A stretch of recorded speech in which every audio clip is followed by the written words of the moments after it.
Hello all of you. आज की इस वीडियो से और कुछ तो नहीं, लेकिन आपका सेल्फ कॉन्फिडेंस हाई जरूर होगा, क्योंकि मैं जो भी बातें बोलता हूं वो एकदम अपने एक्सपीरियंस के हिसाब से आप लोग को बताता हूं और सही बताता हूं, ठीक है ना। तो सीबीएसई बोर्ड की जो एग्जाम आपके होने वाले हैं, सबसे पहला पॉइंट मैं ये आप लोग को बताऊंगा कि पढ़ाया है उन्होंने ऑनलाइन और एग्जाम ले रहे हैं ऑफलाइन। और आप लोग को भी पता है कि ऑनलाइन में क्या पढ़ाई होती है, ठीक है ना। तो मैं समझता हूं कि इस बार जो सीबीएसई बोर्ड का जिस हिसाब से बच्चों की प्रिपरेशन है, क्योंकि रिजल्ट तो उन्हें उतना देना है ना जो पिछले 5 साल 6 साल से वो लोग रिजल्ट दे रहे हैं सीबीएसई वाले कि 90% स्टूडेंट पास, इतने बच्चे के 90% से ऊपर, इतने बच्चे की 80% से ऊपर। अब प्रिपरेशन तो उस हिसाब से हुई नहीं। जैसे प्रैक्टिकल की अगर बात की जाए तो एक दिन भी स्कूल खुला नहीं, तो लैब जाने का तो कोई मतलब ही नहीं बनता है। और अब ये लेंगे प्रैक्टिकल, अब जो बच्चा लैब ही नहीं गया वो प्रैक्टिकल क्या देगा? समझ रहे हो बात को?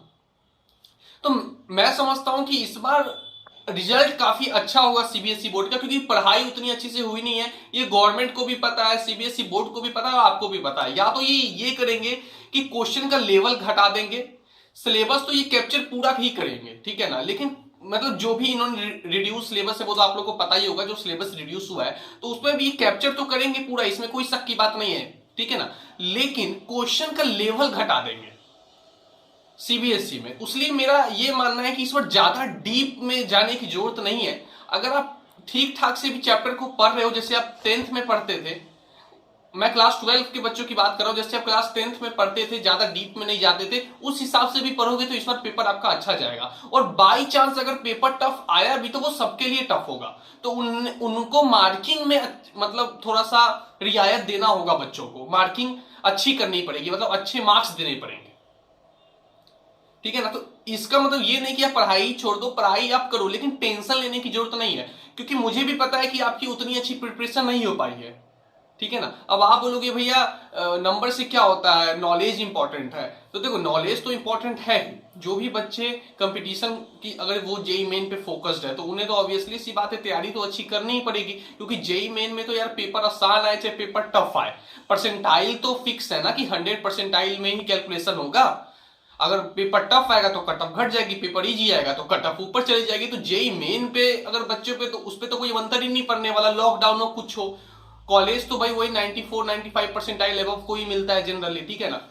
लेकिन जब सीबीएसई बोर्ड की बात आती है, यहाँ परसेंटेज की बात आ जाती है। यहाँ पे 100 परसेंटाइल वाला सिस्टम नहीं है कि टॉप के 5-6 परसेंटाइल को कॉलेज मिलेगा बाकी को नहीं मिलेगा, ये तो रिजल्ट की बात है। अगर सीबीएसई बोर्ड के क्वेश्चन पेपर में 2 क्वेश्चन भी ऐसे आ गए जो आपने नहीं, क्योंकि इतना सारा सिलेबस है, हो सकता है कि आपने सारा कवर किया और कुछ टॉपिक्स आपके छूट गए हो और उसी टॉपिक से क्वेश्चन आ गए, और ऐसे 2 क्वेश्चन भी हुए तो 10 नंबर तो आपके चले गए और 70 नंबर का पेपर ही होता है, समझ रहे हो। तो सीबीएसई में मार्किंग बहुत इंपॉर्टेंट होता है परसेंटेज लाने के लिए। 75, 90%, 95%, तो ये एक एक नंबर वहां इंपॉर्टेंट है। अगर पेपर थोड़ा सा भी वो लोग इजी करेंगे तो ऑब्वियसली सी बात है आपको ही राहत मिलेगी। तो मेरा मेन मकसद ये वीडियो बनाने का था कि आपको मोटिवेट करना कि टेंशन लेने की कोई बात नहीं है, जैसे आपकी तैयारी है वैसे सबकी तैयारी है। और सीबीएसई बोर्ड भी उसको नजर रखते हुए क्वेश्चन पेपर बनाएगी कि पढ़ाई तो हुई नहीं है ऑफलाइन, जो भी हुई है वो ऑनलाइन हुई है। और अब तो एग्जाम भी आ गया, अब तो ऐसा भी नहीं है कि 1-2 महीने में पूरा कवर कर देंगे, वो वाला टाइम भी नहीं बचा है कि स्कूल खोल के वो कवर कर दे।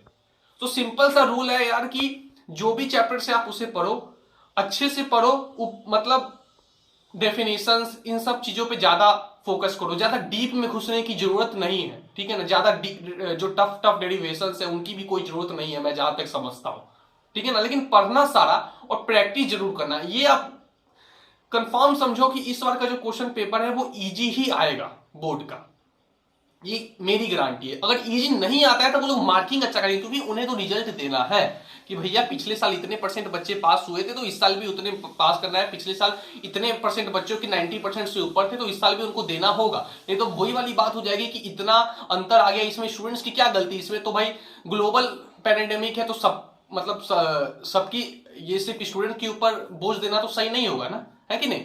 तो मार्किंग इस बार अच्छा ही होगा, आप बेफिक्र है, ठीक है। सो अभी के लिए इतना ही रखते हैं, अभी और भी वीडियोस बनाऊंगा। So thank you and all the